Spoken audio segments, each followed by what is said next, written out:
Muy buenas a todos. A continuación realizaremos la exposición sobre el proyecto de investigación en la materia Praxeología dirigida por el profesor Triana Reina Héctor Reinaldo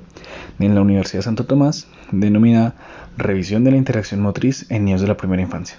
presentada a cargo de Andrés David Remigio Martínez, Juan David Valderrama Lozano y Juan David Telles Arango. A través de la determinación del problema, identificamos como la problemática a tratar el factor que se ha venido presentando durante los últimos tiempos, dado los acontecimientos que han sucedido en el mundo y que pues ha cambiado de manera drástica la forma en que vivimos, en la forma en que interactuamos y la forma que nos desarrollamos frente a la sociedad. Los adultos y los más grandes vivencian estas dificultades a niveles más socioculturales y afectando pues sus quehaceres diarios, pero también hay una área dentro de la sociedad y unas edades, un grupo donde se ven muy afectados. Y hablamos de los niños de la primera infancia, ya que un factor fundamental para su desempeño motriz dentro de las diferentes actividades, según Lagardera y Maciano, citándolos en el 2014,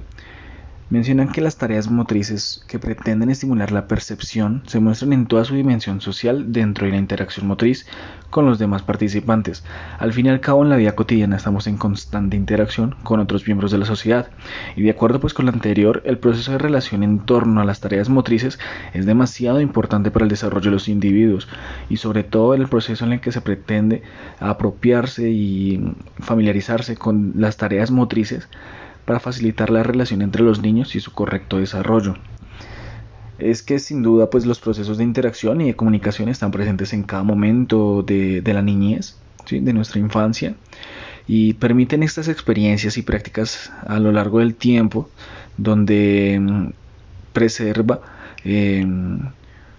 los fundamentos para el desarrollo de la niñez a través de periodos de exploración, donde el infante, como nos explica Tejada, Sáenz y Roche, presenta una dificultad durante la emergencia del COVID-19, puesto que ha generado desafíos demasiado importantes para la primera infancia, un grupo que pues al principio no es el más afectado por la pandemia, pero a través del pasar de los tiempos se nota pues la creciente problemática que se avecina, sabiendo que el cierre de las escuelas, los centros infantiles donde asisten diariamente,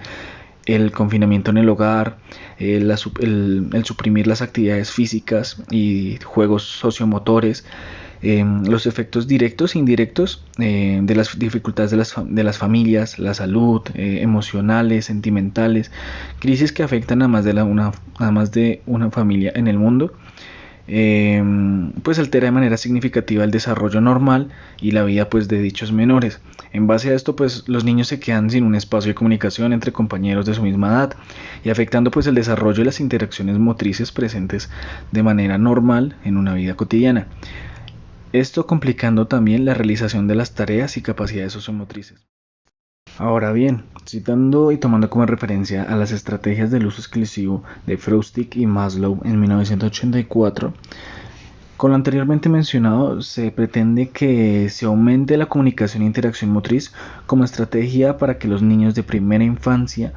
puedan fomentar y mejorar su participación y actividad de manera que cuando regresan a sus actividades educativas presenciales puedan estar lo más dispuestos e interactivos para estas. Citando al Ministerio de Educación en 2021,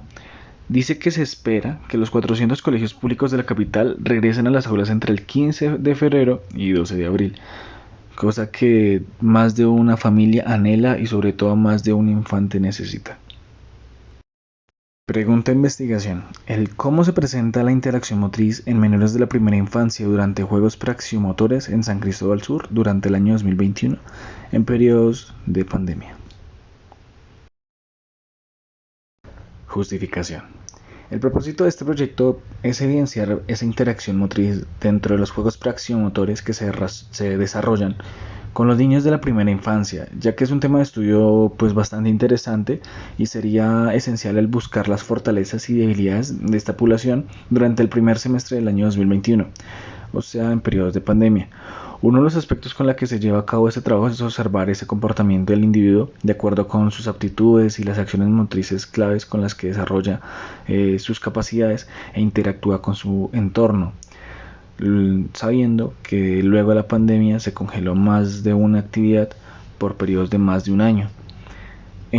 Por ejemplo, el contexto de hablar de niños de la primera infancia, hablamos de niños de 0 a 6 años dentro de la educación física, ¿no? Y es que el niño en estos periodos halla en su cuerpo y el movimiento las principales vías que le permiten entrar en un contacto dentro de la realidad que lo rodea, adquiriendo así pues los primeros conocimientos del mundo en el que crece y se desenvuelve íntegramente en aspectos físicos, sociales y cognitivos. Esto lo menciona López en el 2012 junto con Gil Contreras Díaz y Lera en el 2006. Nos hablan asimismo que el aislamiento domiciliario conlleva una disminución de las capacidades condicionales neuromusculares, cardiovasculares, respiratorias, musculoesqueléticas, y pues estas se expresan en la fuerza, potencia, flexibilidad, resistencia, coordinación, y reduciendo masa muscular, aumentando la grasa corporal. Mejor dicho, esto hace referencia a que las capacidades del niño se pueden ver afectadas al poco movimiento y el uso corporal que estarían haciendo durante estos periodos de confinamiento. Por culpa de la cuarentena, las personas están teniendo un deterioro dentro de sus capacidades motrices y neuromusculares, y los niños no son exceptos de esa condición. En base pues a esto, nuestra investigación se centra en los niños, ya que pues están desarrollando esas capacidades que lo van a integrar dentro de la sociedad como seres activos, dinámicos, como lo son los niños, y desarrollando con total normalidad esas acciones motrices y tareas motrices. Pero pues debido a estos acontecimientos se están viendo afectados pues desde problemas principalmente de socialización y frente a las enseñanzas de sus contenidos, como son los saberes corpóreos, lúdicos y motores. Como expresa el Comité de Derecho del Niño de Naciones Unidas en el 2020, nos da las cifras de que niños y niñas y adolescentes son una de las poblaciones más vulnerables dentro de la pandemia, ya que están expuestos a graves efectos físicos, emocionales y psicológicos, producto de las restricciones que producen el cierre de escuelas y jardines infantiles, la pérdida de este contacto con grupos pares y la limitación del movimiento, las actividades de recreación y dificultades de acceso a contextos de protección frente a una situación que amenace esos derechos. Calculan que 860 millones de niños se verán afectados por estas medidas de cuarentena. Y asimismo, estos periodos de tiempo tienen sus consecuencias a mediano y largo plazo dentro de los procesos de aprendizaje, la salud mental, el aumento de la pobreza y el riesgo de ser víctimas y testigos de violencia, dentro de otros graves problemas que pueden afectar el bienestar y desarrollo integral del niño, según nos expresa la UNICEF 2020. Y como habíamos mencionado anteriormente, dentro de la educación física y el aprendizaje, en las etapas del desarrollo y crecimiento del niño, el juego es una parte integral y clave dentro de las vivencias de los niños con sus compañeros, ya que como nos menciona Macías en el 2006, son característicos ya que los infantes a estas edades, quienes generan experiencias a partir de las vivencias corporales a través del juego, entienden el mundo y desarrollan conocimiento y habilidades de socialización, motricidad e integración. Ahora bien, los objetivos que pretendemos alcanzar en nuestra investigación y revisión documental es estimular la interacción motriz entre niños y niñas de la primera infancia durante el proceso de la pandemia, estimulando su proceso de integración, comunicación y verificando el proceso de interacción directo entre individuos en el Parque San Cristóbal de Bogotá. No siendo más, agradezco esa atención y que tengan un muy buen día.